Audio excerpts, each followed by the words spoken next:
Bismillahirrahmanirrahim. Dear viewers, Assalamu alaikum. I am your host Faisal Raza Khan and you are watching Foresight. Viewers, Pakistan and International Monetary Fund are successfully tailoring the ongoing standby arrangement of $3 billion US.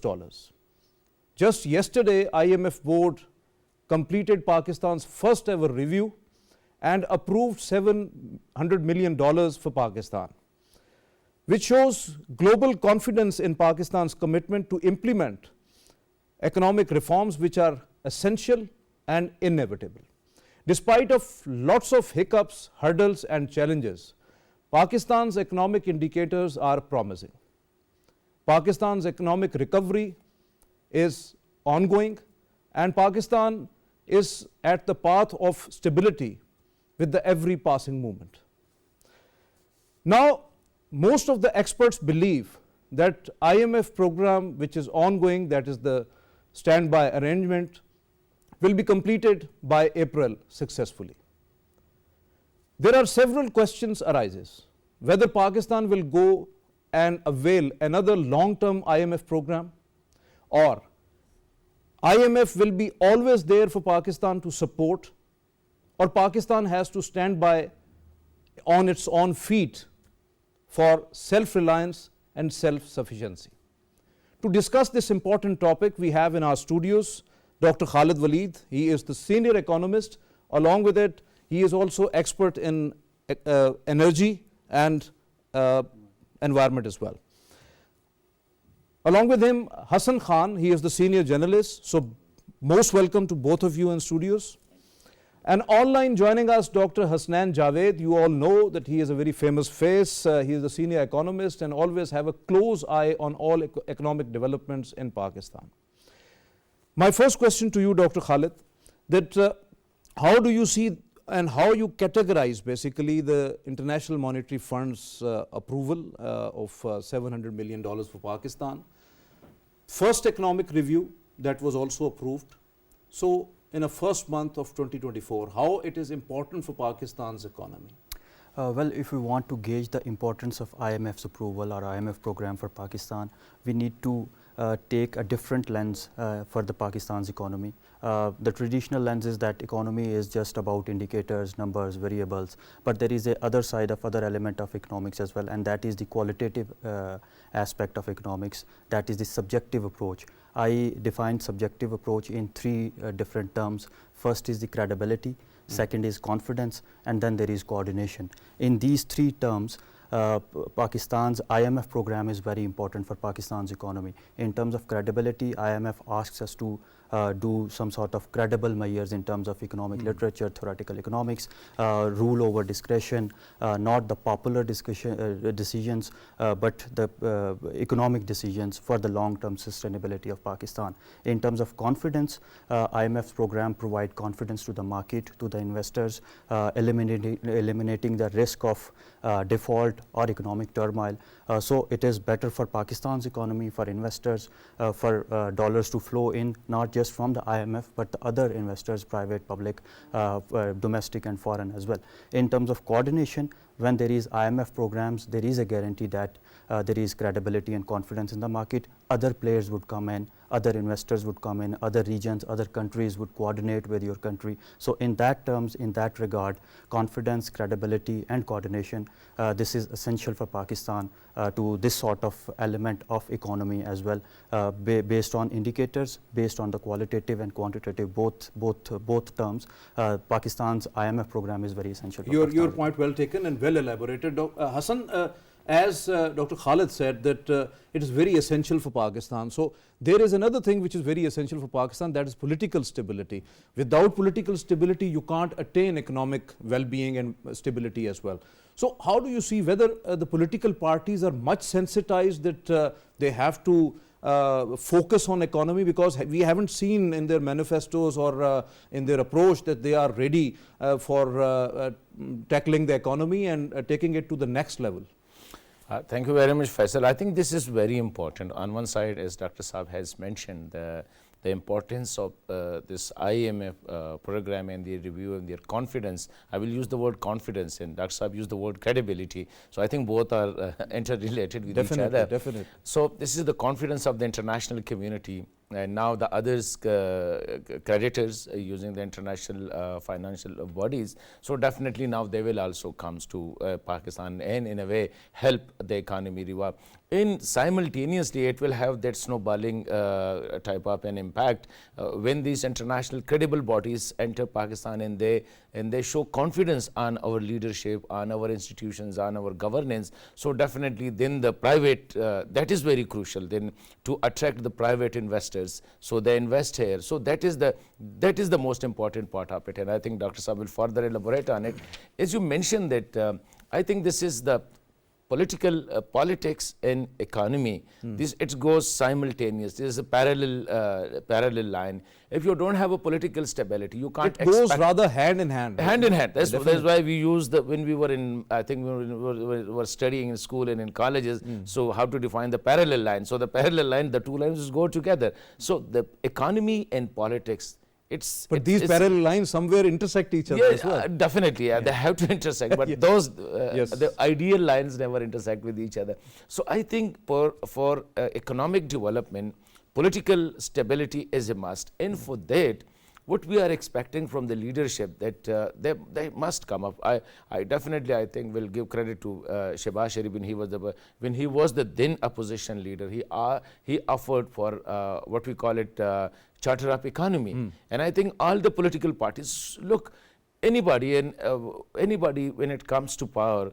I think there shall be certain what we call it non-variable. There is a certain constant, and one constant is the economic policy, I think. So until and unless you carry a policy for almost 10 years, 20 years, 30 years, then people express their confidence in it, that yes, this is, if they say privatization, so any other political parties which they comes to it alternate with the one, so they pursue the same economic policies. And I think it will happen only when now before elections. I think this is the time now that all the political parties must sit together in certain, I'm not saying that even they shall join hands and they agree over the minor details. I think the bigger pictures, like what the privatization of state-owned enterprises. Because we all have to get united for Pakistan. It is the question of Pakistan. This is the question of Pakistan. Until and unless Pakistan is developing, you will be happy, I will be happy. Obviously. Look at, there were times when Pakistan were being dubbed as a country which was at the verge of default. And I think everybody was just feeling anxious that what will happen if our economy, if Pakistan default. So I think now, with the grace of God, we have come out of that stage, and now the international bodies, they are coming in, and they are now the outlook is, I think, now getting better. So I think now this is the time for the political leadership to take over and give further confidence to these international investors, international bodies. Definitely, further confidence to the international investors and international community as well. Dr. Khalid, as the IMF approved this $700 million, no doubt it's been going to be a great confidence for all. But what about the Saudi oil facility on deferred payment? Negotiations are on. That was expired on 31st of December 2023. Now Pakistan requires for another year for that. So how do you see that one? That is also going to be? Yes, that is the requirement for Pakistan as well, because Pakistan's economic turmoil, it is multifaceted turmoil, it is very complex. Not alone IMF going to help in that regard, or long-term sustainability or debt sustainability. Obviously. We need to find some other venues, other coordination avenues as well. And one of them is this Saudi facility, because Pakistan's energy sector, Pakistan's energy landscape, it is very significantly dependent on fossil fuels, imported fuels. In that regard, if we get any sort of help, that would ease the burden on increasing imports, and that will definitely translate into containing our trade deficit. And when trade deficit would be contained, we can solve our domestic problems in terms of inflation, in terms of rising exchange rate. That would also help. So with IMF, we need to we need to explore further avenues in terms of bringing investments into Pakistan, in terms of curtailing imports or deferred payments, in terms of joining to the supplement that approved. to complement. Definitely.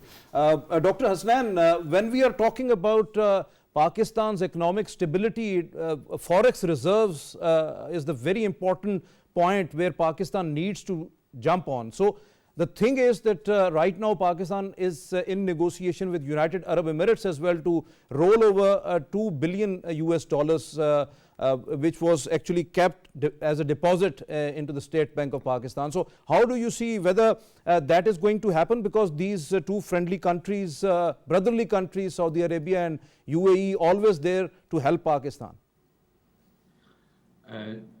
Generally, do they have any option?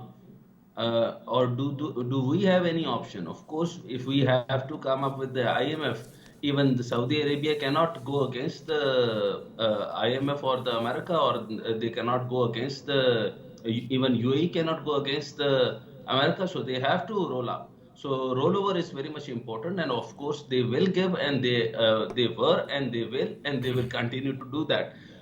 One thing is very much important, Mr. Faisal. The IMF and the political setup and stability is parallel but a pole apart. Very much important thing is we were in the standby agreement. We were at the very near to be default. But default is not that much necessary. It is not that monster once we default, so we cannot survive. We can default and we can survive, as Sri Lanka could do that. But I'm not going into the very critical discussion. But IMF board approved 700 million loan under the 3 billion bailout. Try to understand the total disbursement under the standby agreement was about 1.9 billion. And the current IMF program is expected to conclude the second week of April with approximate 1.8 billion remaining undisbursed.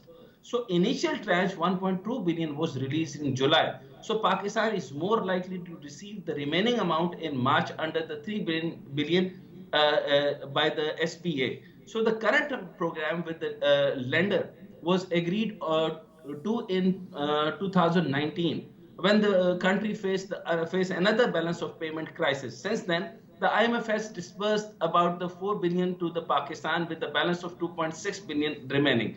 Now, the very important thing is the IMF staff and authorities on the policies to strengthen macroeconomic stability in coming years continue an important progress has been made over on fiscal year of 23 budget. The most important thing is Pakistan International Monetary Fund in 2023. So IMF reached a 3 billion bailout agreement, and the agreement includes strict condition on spending and structure reforms. Some of the condition of the agreement includes. Now, what I want to take your focus on that. Taxes. Pakistan raised taxes up to 750 million and increased its interest rate to 22%. When it is 22%, when we cannot, taper down by the 9 to 10%, can we increase our industrial zone? Can we increase our production? Can we increase any of our production? Can we, the commercial bank gives us the small loans to the small and medium enterprise? Of course not. So the policy rate is as much as high. So this is not a very fruity thing for us. So now the fiscal adjustment, Pakistan raised 1.34 bailout in new taxation. As I said, let me tell you again, IMF is very much necessary. But when IMF is there, there is no production. Now you just have to take this in your mind, and please take it in your mind that we are going for the $6 billion again, not more than 6 million.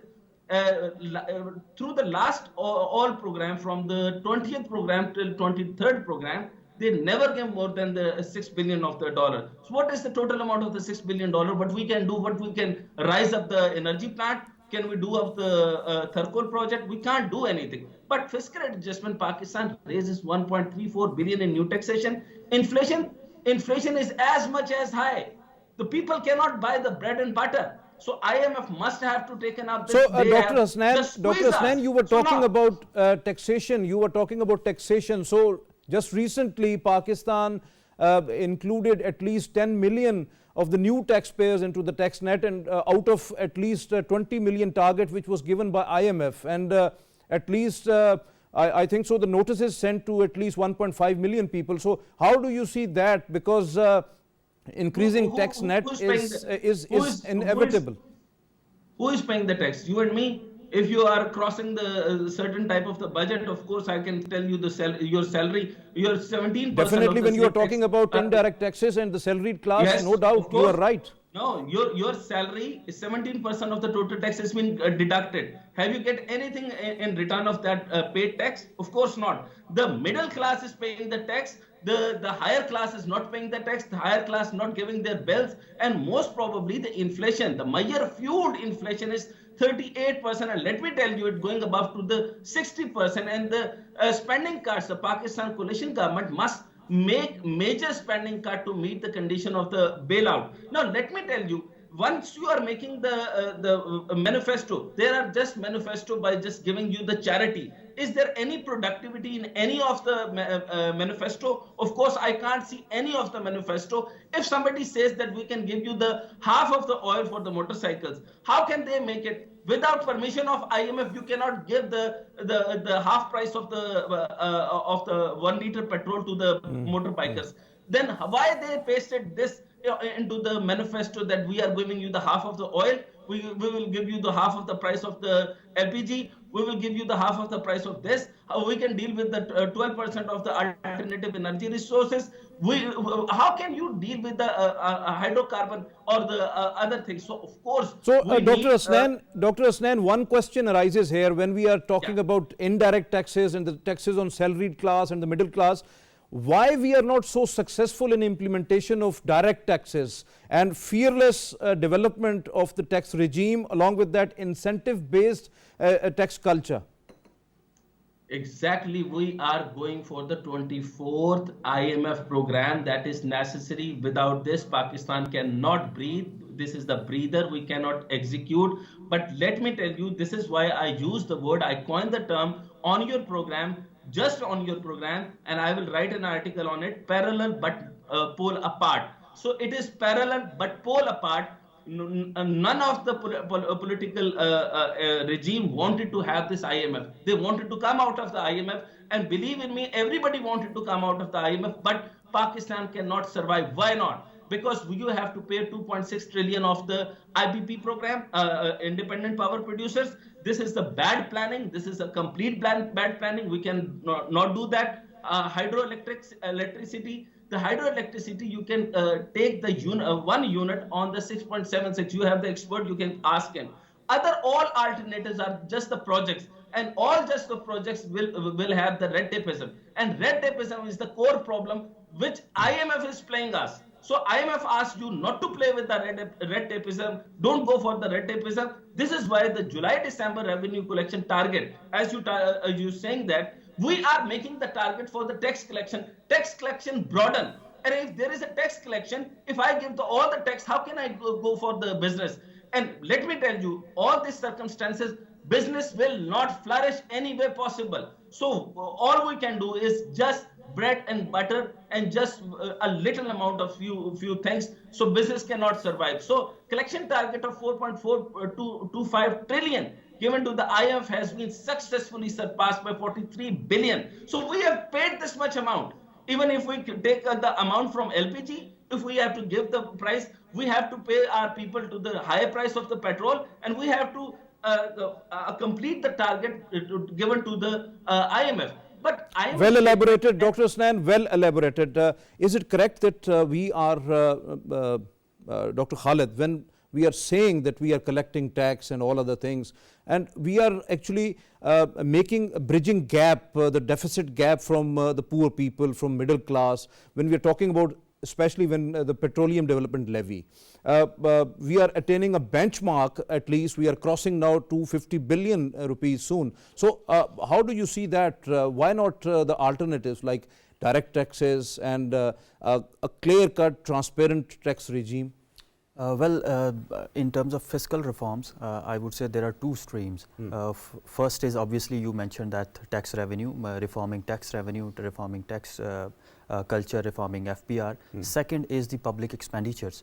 We often stress or we often focus on FPR's reforms or tax collection reforms, but we ignore the cutting our public expenditures. We need to do that as well, rationalizing the inefficient subsidies, rationalizing the running of the civil government's budget, and rationalizing all sort of perks and privileges for bureaucracy and civil government. That is necessary as well. In terms of FBR reforms or structural reforms in the revenue side, what Pakistan government needs to do, or IMF demands, is we need to make more broaden our tax base in terms of bringing more people through this formal net. How can we do that? One way to do that is there is a significant portion of Pakistan's GDP, Pakistan's economy, which is still informal economy, which is not documented, which is not formal. We need to digitize our economy. We need to bring that informal sector of the economy into the formal fold.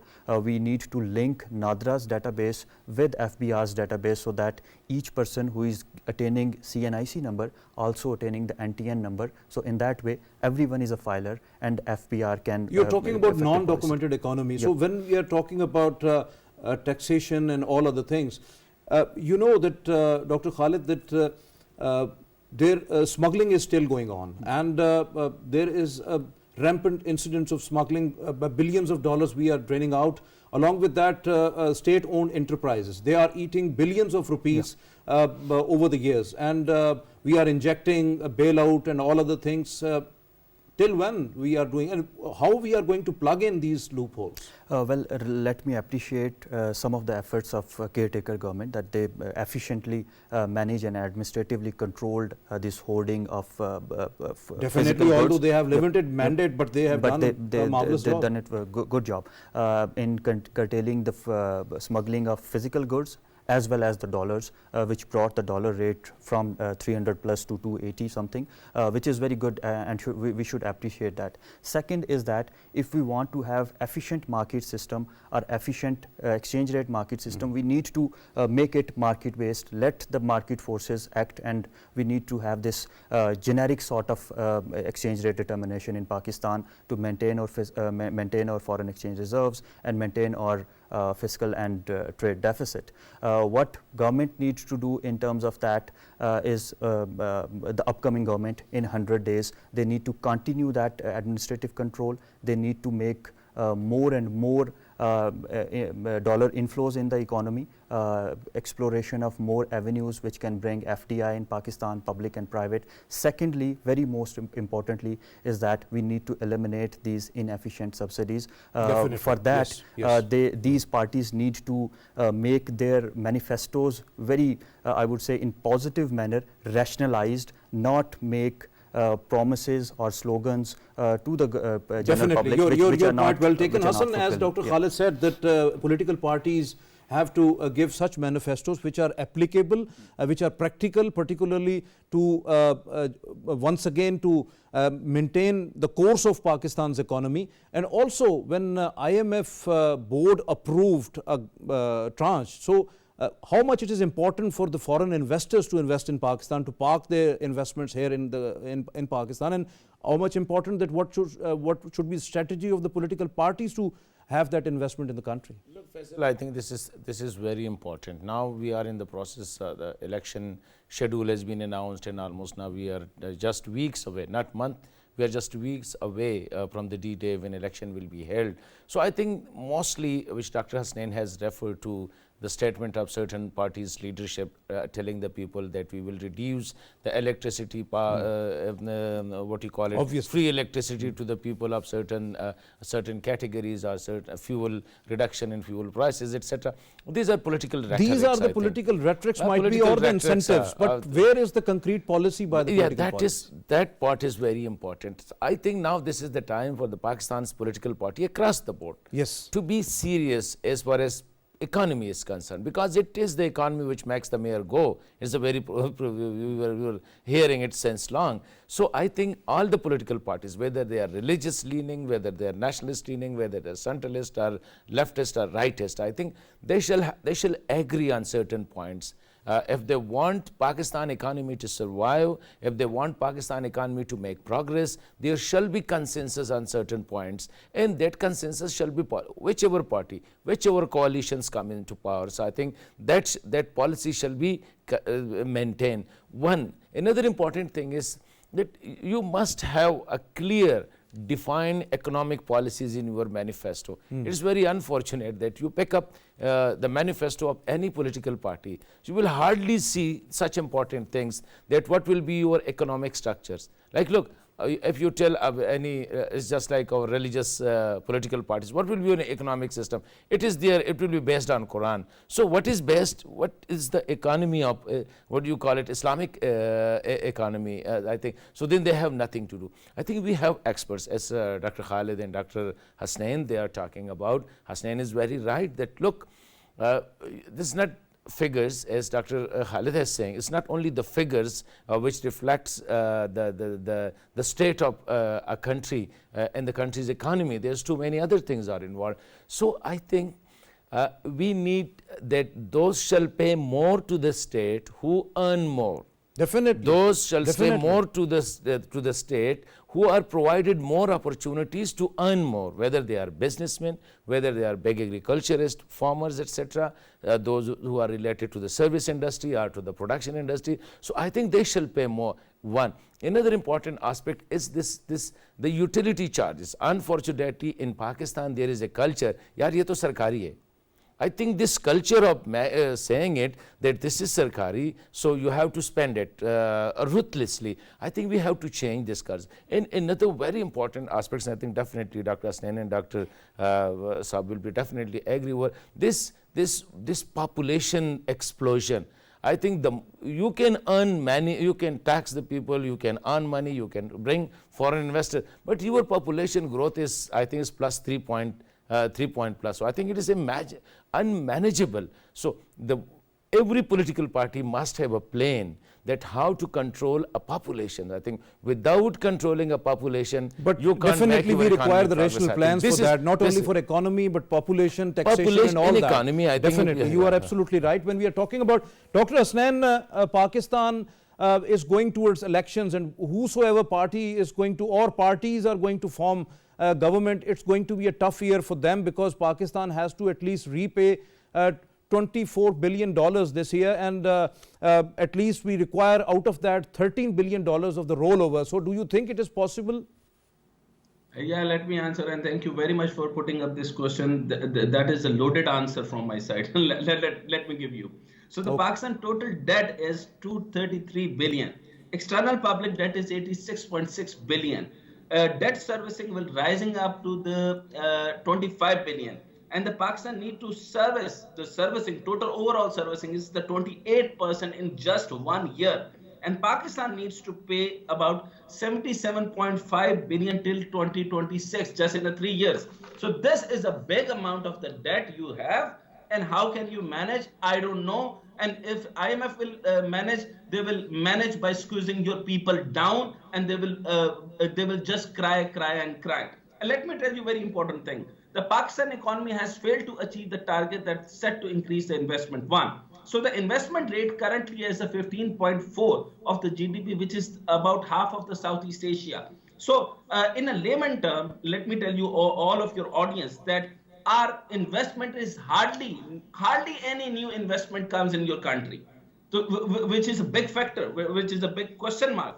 Now the successive governments have expressed their decisive increase investment level in economy, but little or no will. I mean, they are promising us that we'll take out the FDI, foreign direct investment. What is happening after the 2007, or maybe from the Pervez Musharraf time, or maybe from the interim government? Where are the political parties? And let me tell you again. Now the total, the private investment of the representative as a major anchor, the total investment is also chronically low as 10% of the total GDP. While your 22% of the what you can say government spending, the people from the lords and the people in the bureaucracy, they are spending about around the 22% of the total GDP. So that's mean our spending is high. Now the government footprints are everywhere. The high rate of the government footprint is about, to me, is 87%,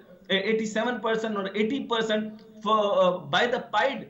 I mean, they have given the data. They says it is the 67%. So we have to reduce down the government because Pakistan becomes the permission. How the government expenditures are going to be curtailed? How government expenditures are going to be curtailed? Cannot. Why somebody would be AC or DC? Why somebody is getting the additional secretary or joint secretary? What is the benefit of the being the MD of the some or the chairman of the some company? They have to get the petrol, they have to get the car, they have to get the 8 canal of the Koti, and that somewhere in the Islamabad, somewhere in the Lahore, somewhere in the other areas. No, cannot.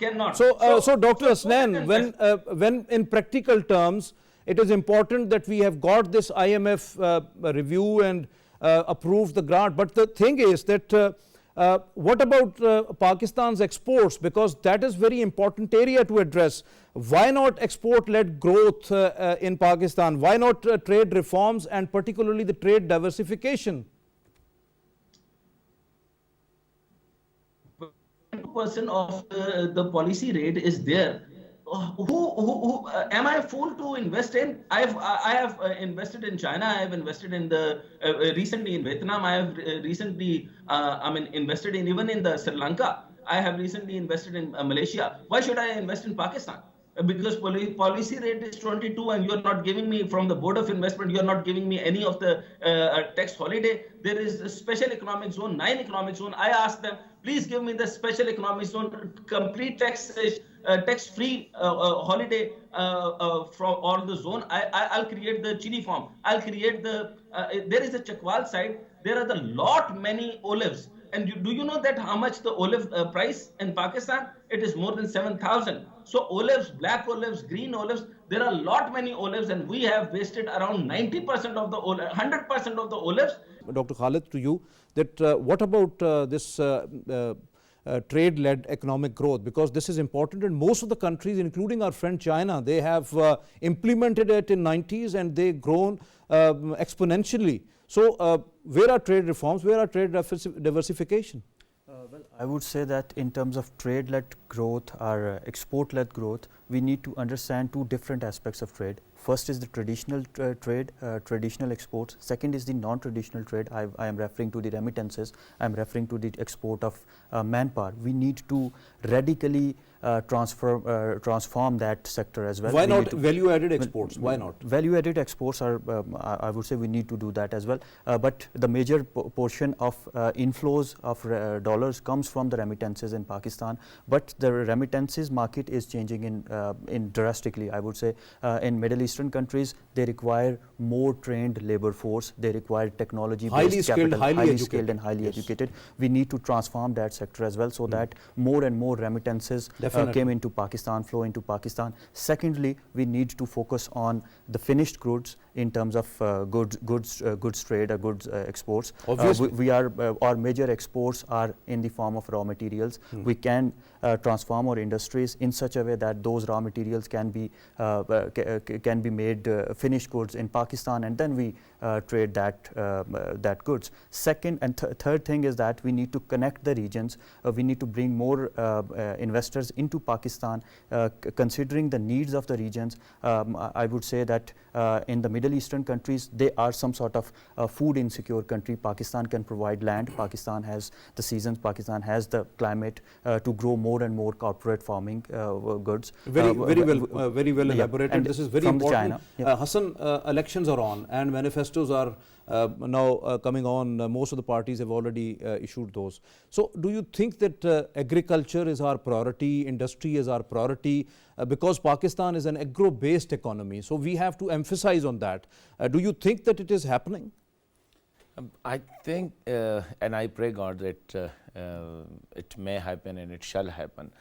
Unfortunately, I think our maybe I am wrong. The two experts are sitting here; they can guide us and better on it. Special Investment Facilitation Council done that, but I'm talking about politically. This is done by the caretaker government, where mostly the people are what you call it, technocrat type people, and the other. Unfortunately, now we have to wait for the political setup. Once the political setup is in, whether they will, because this middle arrangement, which you call it the caretaker arrangement, I think it has done a lot good job, which can especially focusing on the service sectors, focusing on the IT sectors. Now there was an international medical conference held in Islamabad. I think it was a very good development. They are inviting the international experts on various fields. They are focusing on farming, they are focusing on mining, and they are focusing on too many things, I think. And as Dr. Saab mentioned, that now the world needs are changing, especially what about the Middle political East. parties? So I think that is what I am asking, that we hope that the political parties will be also looking at the current development, that Pakistan's economy, this is what I see as a layman, it is on a positive trajectory.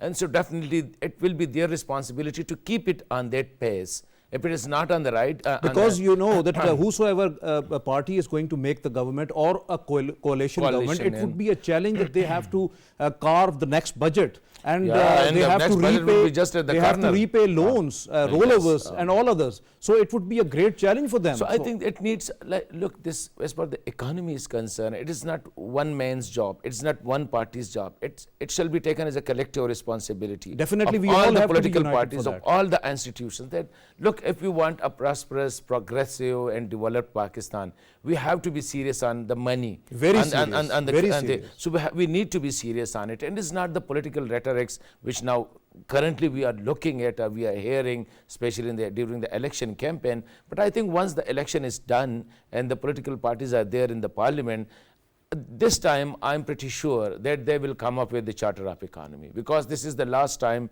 to save Pakistan. Saving the Pakistan economy means you are saving Pakistan. If Pakistan economy is drowning, I think no, neither your security will be okay, neither your politics will be okay, and neither your status in the international community, I think you will not be respected, because you have just a begging bowl and you are just roaming around in the world, asking each and every country definitely to if you want respect globally, we have to respect ourselves. That is very important. Yes, yeah. Dr. Hasnan, when we are talking about IMF forecast for Pakistan regarding gross domestic product, IMF earlier projected 2.5% for this current fiscal year, but now they have contracted it at least 0.5%, and now they are projecting 2%. So how do you see that? I can't see more than 1.5. I mean, if they goes for the 5 years straight, I can't see, because the inflation in definitely that's what Asian Development Bank and the World Bank is saying actually.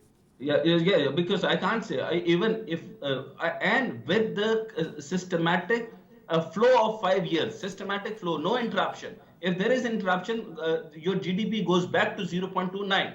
So there should be no interruption, and then we should be halt, and there should be no gap between the intermarket and open market. There should be no gray market, no black market, no smuggling. And after all, we have to control the inflation. We have to control the state bank reserve. We have to control the CAD. We have to control the gross national product. We have to control the gross domestic product. We have to control the GDP per capita, and we have to control the real GDP. And let me assure you that we need to reduce down the SRO, statutory regulatory orders, and interference of the government footprints everywhere, so that the business environment can bring little better, and the regulation that affect grows the competitive market. The most important thing, all panelists, I really appreciate all, and of course you are the one who taken all these points. The real competitive market, let the market decide their price, so the cartel will go on.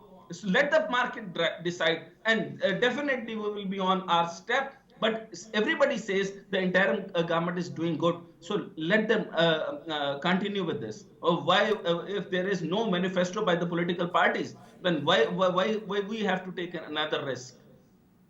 So, Dr. Hasnan, when you are talking about inflation, Pakistani people are going through hyperinflation right now. That is in documents, that is 29.7, what IMF also projected. But IMF is saying that if Pakistan implement the tight policy reforms, along with that the measures, then Pakistan can curtail it to 18.5%. by June 2024. Do you think that it is possible?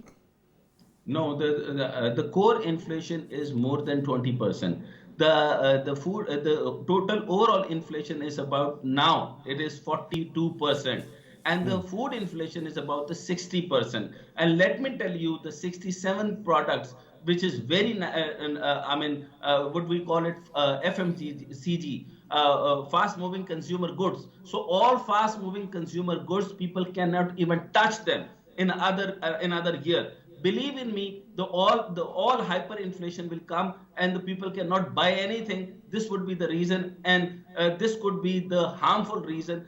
Inflation cannot be controlled by this, because the Meyer fluid inflation is the 38 year on year, and March 22 it is still on 30. So how can it goes on? So food inflation is going much higher, because I have a reason.